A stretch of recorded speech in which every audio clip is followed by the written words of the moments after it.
தேவனுடைய வீடு. உங்க வீடு இல்லைங்க. தேவனுடைய வீடு. பல கேள்விகள்.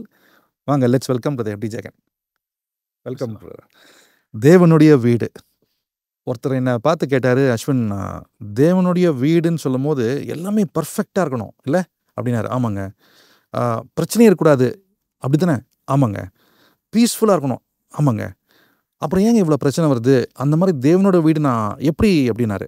நான் சொன்னேன், இந்த நிகழ்ச்சியை பாருங்கள், நிறைய விஷயங்கள் நம்ம கற்றுக்குறோம் அப்படின்னு. தேவனுடைய வீடுன்னு நம்ம சிம்பிளாக ஒரு லைனில் சொல்லிடுறோம். ஆனால் அந்த தேவனோட வீடுன்னு சொல்லும் போது தேவனுடைய ப்ரெசன்ஸும் உள்ளே அடங்கியிருக்கு. எப்படி ரெபெக்காவோட வாழ்க்கையை நம்ம தொடர்ந்து பார்த்துட்ருக்கோம். அந்த காட்ஸ் ப்ரெசன்ஸ்ன்னு நம்ம சொல்கிறோம்ல, பரிசுத்த ஆவியோட ப்ரெசன்ஸ். அதாவது I stand in the presence of God அப்படின்னா அது ஒரு லைட்டாக நம்ம சொல்ல முடியாதுல்ல. காட்ஸ் ப்ரெசன்ஸ்ன்னு சொல்லும் போது அவரோட ப்ரெசன்னும் அப்படி. ஒரு வீட்டில் காட்ஸ் ப்ரெசன்ஸ், தேவனுடைய வீடுன்னு சொன்னால் அந்த ப்ரெசன்ஸ் உள்ளே இருந்தாலே எப்படி இருக்கும் அப்படின்னு ஒரு கற்பனை. எப்படி இருக்கும்? இப்போ நீங்கள் முதல்ல கேட்டதுக்கு ஒரு பதில் சொல்லிட்டு அப்புறம் இது உள்ள வருவோம். ஒரு தேவனுடைய வீடுனா பர்ஃபெக்டாக இருக்கும் அப்படின்னு நம்ம ஒரு எக்ஸ்பெக்டேஷன் இருக்குல்ல. நம்ம போன வாட்டி நீங்கள் போன எபிசோடில் ஒன்று சொன்னீங்க, குணசாலியான ஸ்திரீ தன் வீட்டை கட்டுவாள். அப்போ அந்த வீடு கட்டாமல் இருக்குன்னு அர்த்தம். கட்டுகிறாள் அப்படின்னா என்ன அர்த்தம்னா பில் பண்ணுறா. அப்போ பில் பண்ணாத வீடு எப்படி இருக்கும்? இம்பர்ஃபெக்டாக தான், பர்ஃபெக்டாக தான் இருக்கும் அது இல்லையா? அப்போ வந்து ஒரு வீட்டை பர்ஃபெக்ட் ஆக்கிறதுக்கு தான் கர்த்தர் வந்து நம்மளை வச்சிருக்கிறார். பர்ஃபெக்டான வீடுங்கிறது ஹெவனுக்கு போயிடும். ஆமாம். நம்ம ஹெவனுக்கு பர்ஃபெக்ட்னா அங்கே தான் போய் பார்க்கணும் நம்ம. அப்போ அது ஒருத்தர் தான், அவர் ஒருத்தர் தான் பர்ஃபெக்ட். ஒரு வீட்டில் கணவன் மனைவி 2 பேர் இருக்கணும். கணவனும் பர்ஃபெக்டாக இருக்கணும், மனைவியும் பர்ஃபெக்டாக இருக்கணும். அப்போ தான் அந்த வீடு பர்ஃபெக்டான வீடு இல்லையா? இப்போ கணவன் பர்ஃபெக்டாக இருந்து மனைவி இல்லைன்னா ரொம்ப கஷ்டம். கஷ்டம் இல்லை. இப்போ கிரைஸ்ட் பர்ஃபெக்ட். அப்போ சபை பர்ஃபெக்டாக இன்னும் ஆகலை. பர்ஃபெக்ட் ஆகும்போது தான் இது பர்ஃபெக்டான வீடாக மாறுது. ஸோ சபை அதை கட்டுக்குது. அப்போது சபையில் உள்ள வீடுகள் எல்லாமே அந்த இம்பர்ஃபெக்ஷனில் இருக்காங்க. பர்ஃபெக்ட் ஆகிறதுக்கு சபை அதை ரெடி பண்ணிக்கிட்டு இருக்கிறோம் நாம். அதுதான் நம்ம ரெடியாகி நம்ம அங்கே இருக்கிற குடும்பங்களையும் ரெடி பண்ணுறோம். So they must know. ஒரு மெக்கானிக் ஷாப்புக்கு போயிட்டு நீங்கள் கேட்க முடியாது, ஏங்க வண்டியெல்லாம் இப்படி ரிப்பேராக இருக்குது, நான் அன்றைக்கி ஷோரூமில் பார்த்தேன் வண்டி எல்லாம் கரெக்டாக இருந்துச்சுன்னு. மெக்கானிக் ஷாப்பில் வண்டி அப்படி தான் இருக்கும். இன்னும் சொல்ல போனால் அந்த ஷோரூமில் இருக்கிறது தான் பர்ஃபெக்டாக இருக்குது. வண்டி ஓட ஆரம்பிச்சா கொஞ்சம் பிரச்சனை வரதான் செய்யும். ஷோரூம் நீங்கள் ஷோரூமுக்கே பின்னாடி யார்டுக்கு போய் பாருங்கள், அது வேற மாதிரி இருக்கும். அப்போ என்ன அர்த்தம் அப்படின்னு கேட்டிங்கன்னா, சர்ச்சுங்கிறது, வீடுங்கிறது பர்ஃபெக்ட் ஆக்கிறதுக்கான ஒரு இடம். இப்போ ஒரு கணவன் வராங்க, மனைவி வராங்க. இப்போ நம்ம இந்த வசனத்தை எடுத்துக்க, நீங்கள் ரெபெக்கா பற்றி கேட்டிங்கல்ல, இந்த வசனத்தை எடுத்துக்கோங்க. கணவன் வந்து ஒரு மனைவி வீட்டுக்குள்ளே வராங்க, அல்லது கணவன் ஒரு குடும்ப வாழ்க்கைக்குள்ளே வராரு. வரும்போது ரெபெக்காள் வரும்போது என்ன நடக்குதுன்னு மட்டும் பாருங்களேன். 24ஆம் அதிகாரம் 67வது வசனம் சொல்லுது, ஈசாக்கு தன் தாய்க்காக கொண்டிருந்த துக்கம் நீங்கி ஆறுதல் அடைந்தான் அப்படின்னு இருக்கு. ஈசாக்கு அவங்க அம்மா மேலே இருந்த துக்கம் போய் ரெபெக்காவை பார்த்தோன்னா சந்தோஷமாயிட்டான், ஆறுதல் அடைஞ்சிட்டான். ஒரு கன்சோலேஷன், ஒரு கம்ஃபர்ட். ஆனால் இந்த வேர்ட் பார்க்குறதுக்கு ஈஸியாக இருக்குது, ஒரே லைனில் இருக்குது. கொஞ்சம் நீங்கள் இதை பேக்ரவுண்டை யோசித்து பார்க்கணும். என்ன யோசித்து பார்க்கணும் அப்படின்னு சொன்னீங்கன்னா, உதாரணத்துக்கு ஈசாக்கு பிறக்கும் போது ரெபெக்காளுக்கு 90 வயசு, சரிங்களா? ஈசாக்கு ஒரே பையனாக வளர்றார். ஏன்னா இவங்க வளர்ந்த உடனே என்ன ஆயிடுச்சுன்னு கேட்டிங்கன்னு சொன்னால், இஸ்மவேலை அவங்க அனுப்பி விட்டுறாங்க. சிங்கிளாக இவங்க வந்து வளர்க்குறாங்க. வளர்க்கும் போது இந்த இடத்துல நீங்கள் வாசித்து பாருங்கள், 23ஆம் அதிகாரம் வாசித்து பாருங்கள். 1வது வசனம் சொல்லுது, 23:1, சாராள் 127 வருஷம் உயிரோடு இருந்தால், 127. அப்போ இந்த அம்மா சாகும் பொழுது ஈசாக்குக்கு 37 வயசு. 37 வருஷமாக இந்த அம்மா வந்து சிங்கிள் பேரண்ட்டாக அந்த மாதிரி வளர்த்துருக்கு. சிங்கிள் பேரண்ட் மாதிரினா அப்போ ஆபிரகாம் இல்லையா அப்படி அர்த்தம் இல்லை. எப்படி ஒரு எல்லாரையும் விட்டுட்டு ஒரு சிங்கிள் பேரண்ட்டாக இருந்தால் எப்படி இருக்கும், அந்த மாதிரி சாராள் வளர்க்குறாங்க. ஒரு கேர், அவ்வளோ கேரிங். இவனுக்காக தான் அந்த அம்மாவுடைய லைஃபே.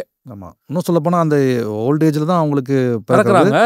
செல்லமாக வளர்த்துருப்பாங்க, கவனமாக வளர்த்துருப்பாங்க, ரொம்ப கேர் எடுத்திருப்பாங்க. ஆமாம். அவன் வந்து ஒரே பையன், இதுக்கு மேலே பையன் கிடையாது. இன்னும் சொல்ல போனால் இதில் இன்னொரு ட்விஸ்ட்டும் இருக்குது. இவ்வளோ கேர் எடுக்கும் போது ஏப்ரஹாம் போய் சாக்ரிஃபைஸ் பண்ணுறதையும் நம்ம அதில் ஒரு பாட்டு இருக்குது. அது இது சாராள் கேள்விப்பட்டா என்ன இருக்கும்? ஆமாம். இவ்வளோ சொல்லாமல் கூட கூட்டு போய் போகிறோம். இல்லை இல்லை இல்லை, இந்த அம்மா விட்டுருக்க மாட்டாங்க. எப்படி விடுவாங்க? அந்த அம்மாவுடைய இது வேற இருக்கு. ஸோ இப்போ இவ்வளோ அன்பாக வளர்க்கப்பட்ட ஒருத்தன், சரி, இப்போ ஈசாக்கு கல்யாணம் ஆகும்போது 40 வயசு, ஈசாக்கு திருமணம் ஆகும்போது 40 வயது உள்ளவனாக இருந்தான் அப்படின்னு இருக்கு. இப்போ யோசிச்சு பாருங்க, 37 வயசில் அந்த அம்மா இறந்துட்டாங்க, 40 வயசில் தான் திருமணம் ஆகுது. 3 வருஷம் அவனுக்கு அந்த துக்கம் இருந்துச்சுன்னு பைபிள் சொல்லுது. 3 years. ஆமா. அப்படின்னா அந்த அம்மாவுடைய துக்கம் எவ்வளோ பெருசாக இருந்திருக்கும் அவனுக்கு, இம்பாக்ட் இல்லையா? இன்றைக்கி உள்ள பிள்ளைகளுக்கு அம்மா அப்பாவுடைய அன்புங்கிறது ரொம்ப லைட்டாக போயிடுச்சு. அப்போ எனக்கு ஒரு தங்கச்சியை தெரியும். அவங்க அப்பா இறந்து ஒரு வருஷத்துக்கு அவளை கன்சோல் பண்ணவே முடியல எங்களால். 1 year டிப்ரெஷன் ரேஞ்சுக்கெல்லாம் அவள் போயிட்டான். இத்தனைக்கும் 2 பிள்ளைங்க, அவள் வந்துட்டு 2வது பிள்ளை தான். ஆனாலும் அவங்க அப்பா இறந்து அவளால் ஏற்றுக்கொள்ளவே முடியல. அந்த மாதிரி தான் நான் சொல்கிறேன். 3 வருஷம் ஈசாக்கு துக்கமாக இருந்திருக்கிறான். அப்படின்னா சாராள் எப்படி வளர்த்துருப்பாங்க? அந்த துக்கத்தை ரெபேக்காள் மாத்துறாங்கன்னு இருக்கு. அப்படின்னா ரெபேக்காளுடைய அன்பு எப்பேற்பட்டதாக இருக்கணும்? சாராளுடைய அன்பை தாண்டினது ரெபேக்காளாக இருக்கணும், அல்லது சாராள் அன்புக்கு ஈக்குவலாக இருக்கணும். அப்படி இருந்தால் மட்டும்தான் அவன் கன்சோல் அடைய முடியும். ஸோ வீட்டுக்கு உள்ள வர ஒரு அந்த புத்தி உள்ள ஸ்திரீ என்ன மாதிரி நேச்சர் எப்படி அந்த வீட்டை கட்டுகிறாள்? இப்போ நீங்கள் சொன்ன பண்ணீங்கன்னா டிப்ரெஷன், அவ்வளோ பிரச்சனையில் அவன் இருக்கான். உள்ளுக்குள்ளே வரும்போது அந்த ஆறுதல் அடைந்தான் அப்படின்னு இருக்கு. ஒரு 3 வருஷம் இருக்கிற பிரச்சனை எப்படி நீங்கள் அவ்வளோ ஈஸியாக சால்வ் பண்ணுவீங்க? அப்போ அந்த உள்ளே வரக்கூடிய ரெபேக்காள் யோசிச்சு பாருங்கள், பெரிய வயசான அம்மாலாம் கிடையாது. அப்படி உள்ளே வராங்க, ஒரு வாலிப பிள்ளை தான்.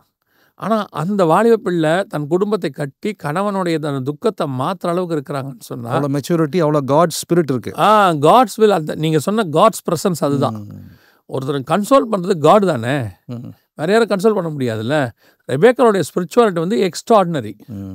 அதோடு இருந்தால் தான் அன்பு தேவனுடைய அன்பு நமக்குள் ஊற்றப்பட்டிருக்கிறது பரிசுத்தாவினாலே. அப்போ பரிசுத்தாவியானுடைய அன்பு இவளுக்குள்ளே இருந்தால் தானே அவனுக்கு அதை கொடுக்க முடியும்.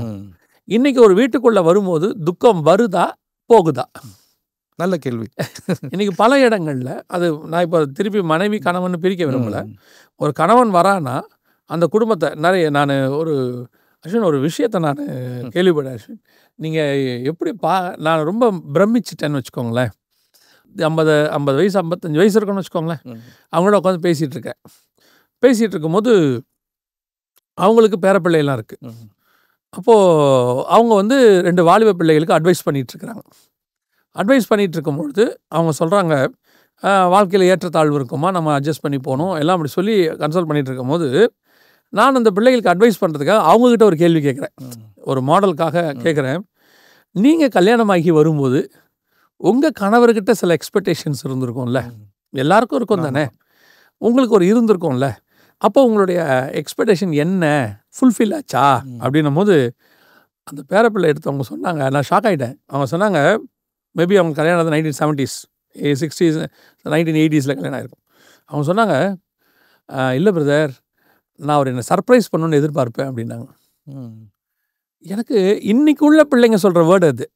இப்போ உள்ள பிள்ளைங்க தான் சர்ப்ரைஸுங்கிற வேர்டு நம்ம இப்போ தான் கேட்குறோம்.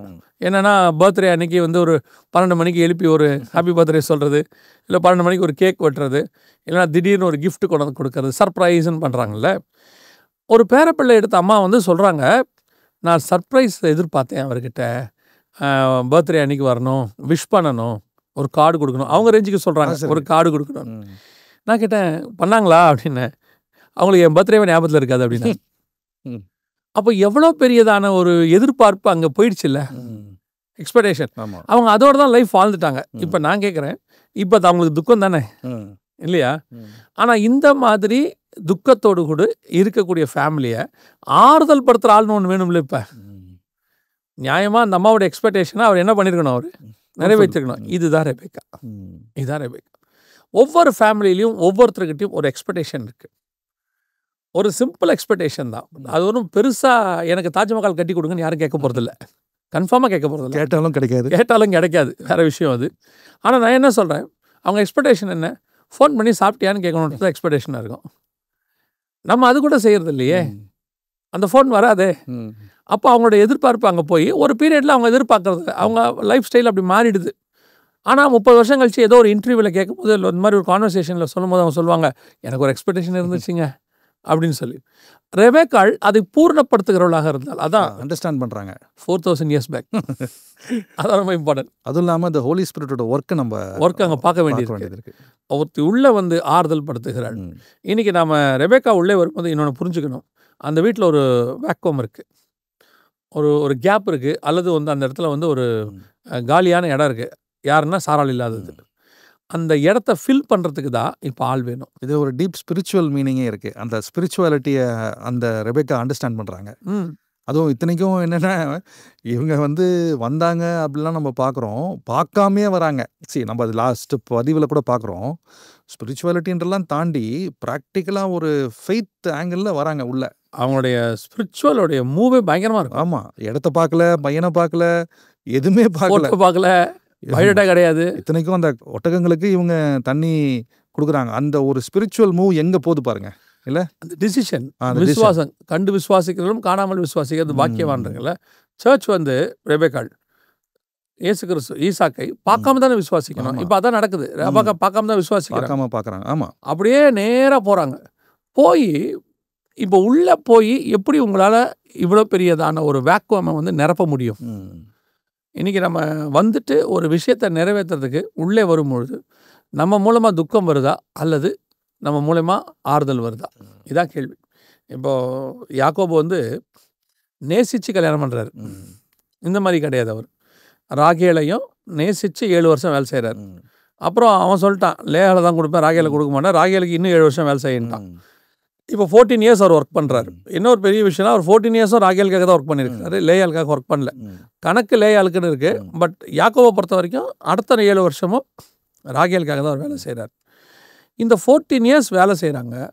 நீங்கள் அந்த விஷயம் பார்க்கறதுக்கு சிம்பிளாக இருக்கும். நீங்கள் சும்மா படிச்சு பாருங்கள், அது பார்க்கறதுக்கு ஒரு மாதிரி தான் இருக்கும். ஆனால் இப்போ என்ன சொல்கிறாங்க, 30ஆம் அதிகாரம் 30th சாப்டரில் இது விஷயத்தை நம்ம கொஞ்சம் ஸ்பிரிச்சுவலாக மட்டும் பார்க்கணும். சரியா?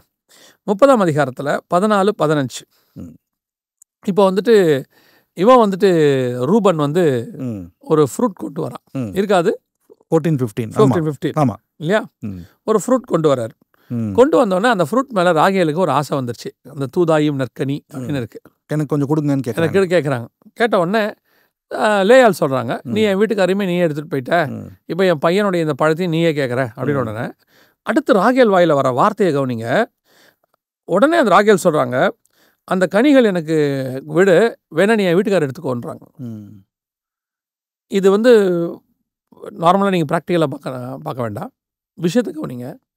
ஒரு ஸ்பிரிச்சுவாலிட்டி இன்னைக்கு ஒரு உலக பிரகாரமான பொருளுக்காக, ஒரு உலக பிரகாரமான ஆஸ்திக்காக தன் குடும்பத்தை விடுகிறவங்க எத்தனை பேர் இருக்காங்க?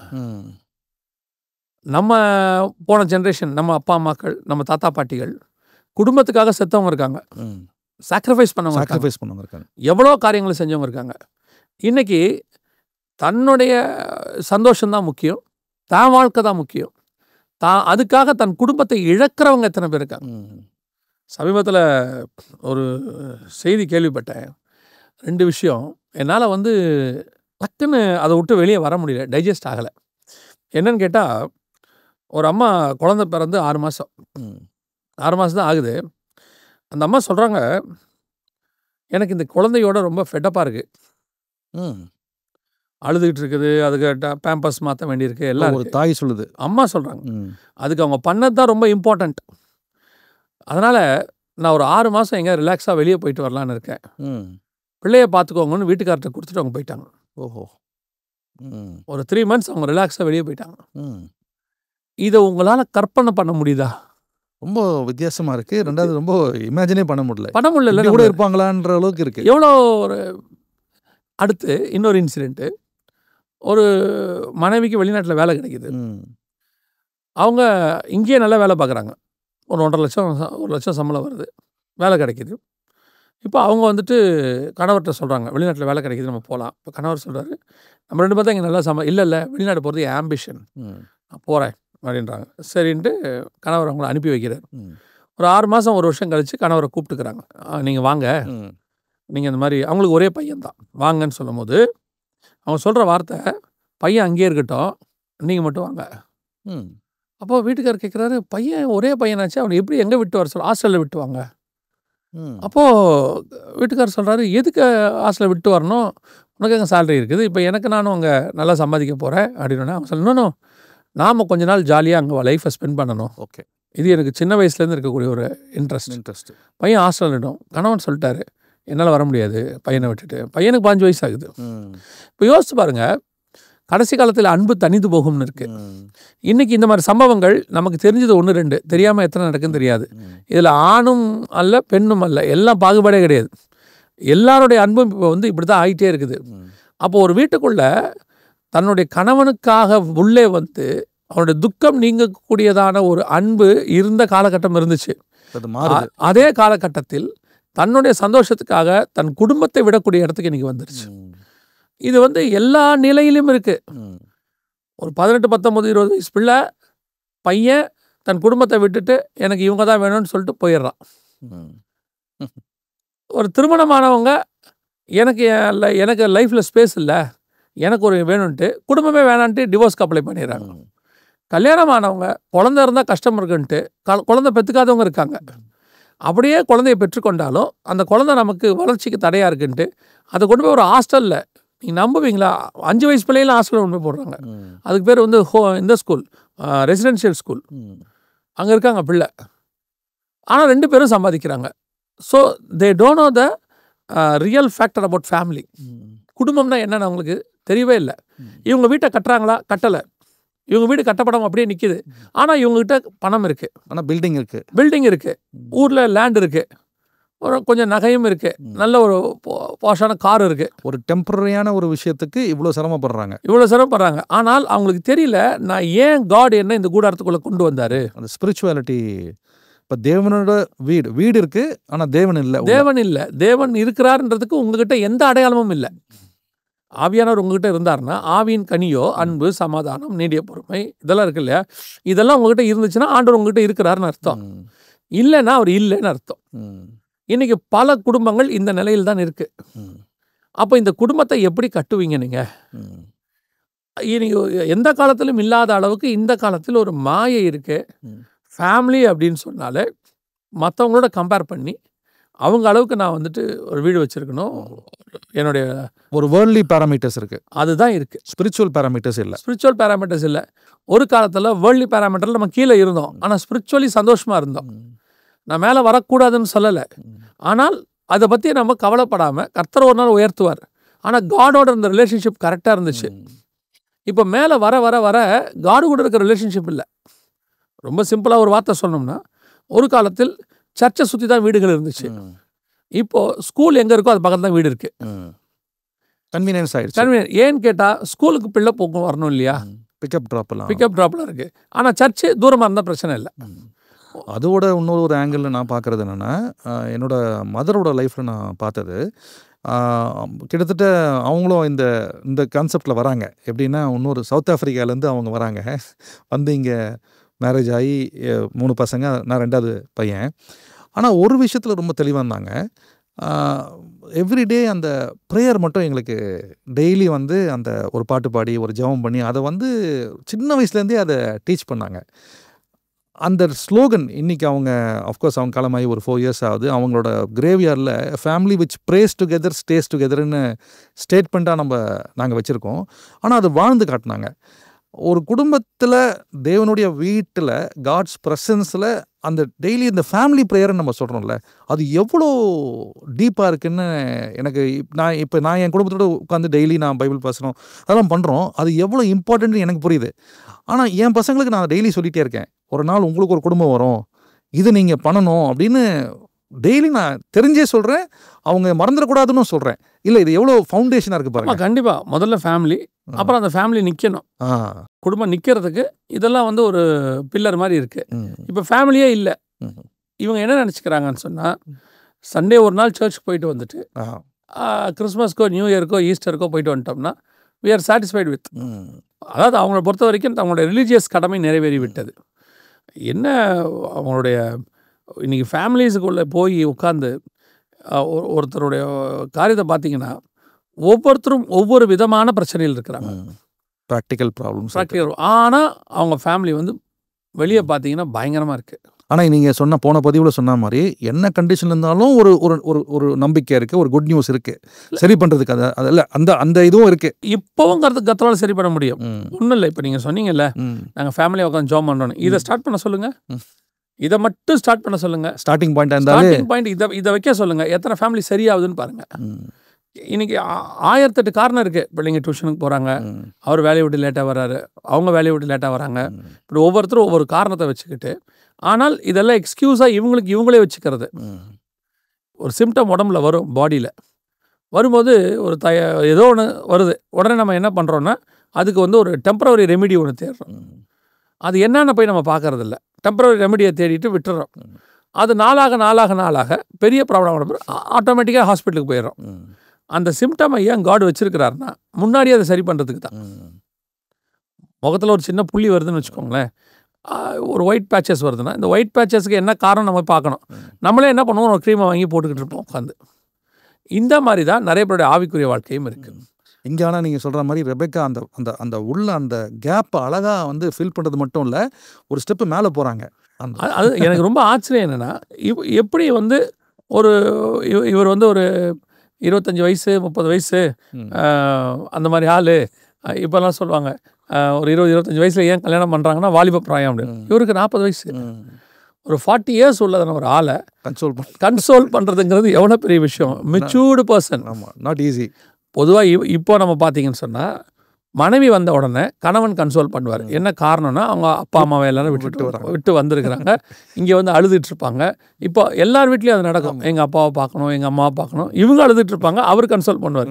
இந்த அம்மா வீட்டுக்குள்ளே வருது, இவர் அழுதுகிட்டு இருக்காரு. கதையே ரிவர்ஸாக இருக்குது. என்னன்னு கேட்டால் சோகமாக இருக்காரு. ஏன் சோகமாக இருக்கீங்க, ஏன் துக்கமாக இருக்கீங்க, எங்கள் அம்மா என்ன அப்படி வளர்த்தாங்க. இன்றைக்கி நான் ஃபேமிலி மீட்டிங்ஸ்க்கு போவேன், கவுன்சிலிங் போவேன், அதாவது சர்ச்சஸில் கூப்பிடுவாங்க. அப்படி கூப்பிடும்போது நான் சொல்லுவேன், 2 காரியம் 2 பேர் சொல்லக்கூடாது.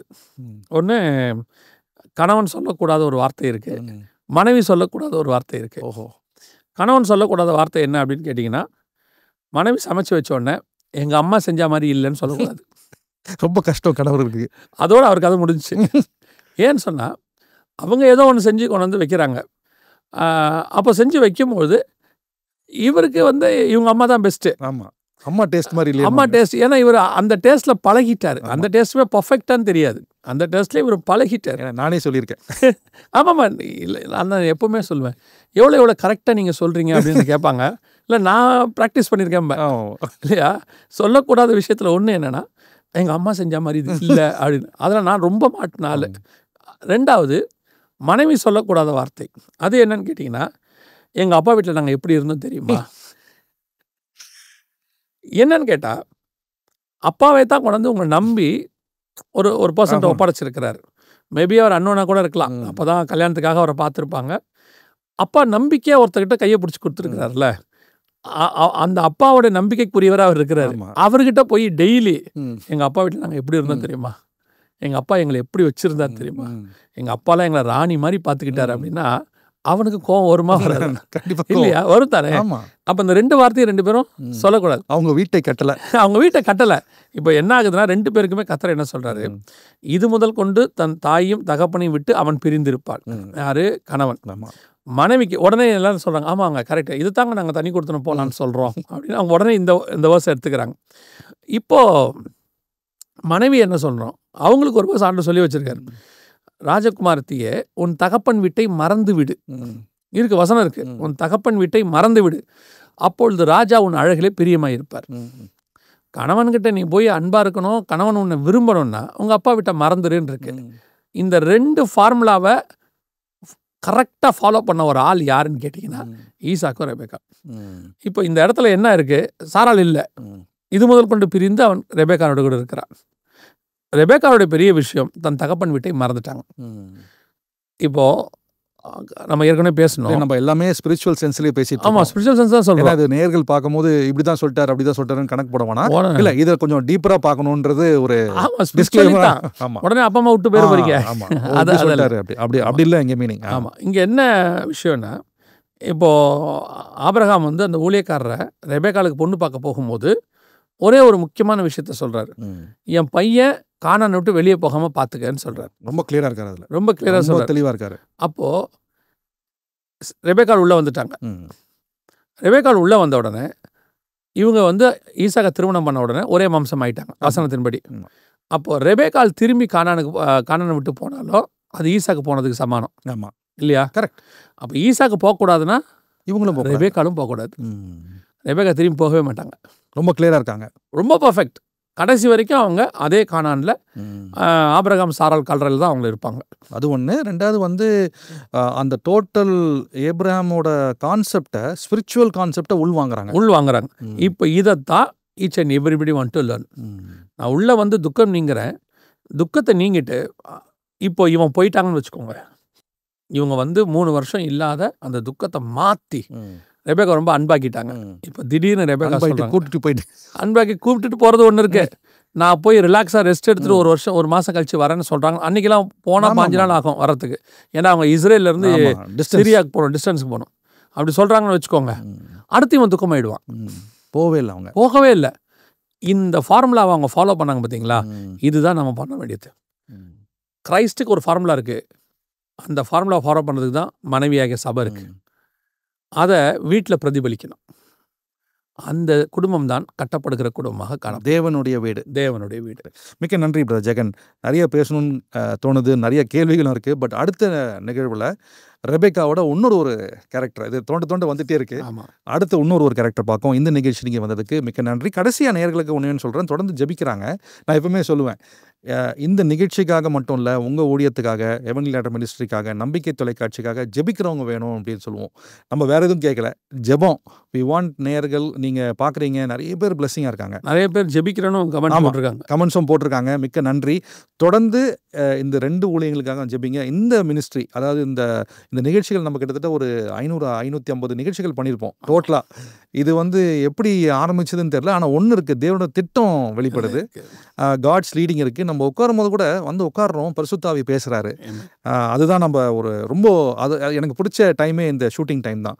ஏன்னா வந்து உட்காடுறோம், காட்ஸ் ப்ரெசன்ஸை நம்ம ஃபீல் பண்ண முடியுது, பேசுகிறோம். அதுவும் இல்லாமல் நேர்கள் பார்க்குறாங்க. ஸோ ஒரு ரிக்வஸ்ட்டு எங்கள் 2 பேர் சார்பாக நான் கேட்குறது வந்து, நீங்கள் ஜெபிக்கணும். இந்த ஊழியத்துக்காக ஜெபிங்க. கர்த்தர் உங்களை கண்டிப்பாக ஆசீர்வதிப்பார். அது மட்டும் இல்லாமல் தொடர்ந்து பல பேருக்கு ஷேர் பண்ணுங்கள். இப்போ நம்ம லேர்ன் பண்ணுறோன்றது ஒன்று, நான் பெற்ற இன்பத்தை ஒரு 10 பேருக்கு ஷேர் பண்ணால் இன்னும் பிரயோஜனமாக இருக்கும். ஒன்ஸ் அகெயின் இந்த நிகழ்ச்சிக்கு வந்ததுக்கு மிக்க நன்றி. வணக்கம்.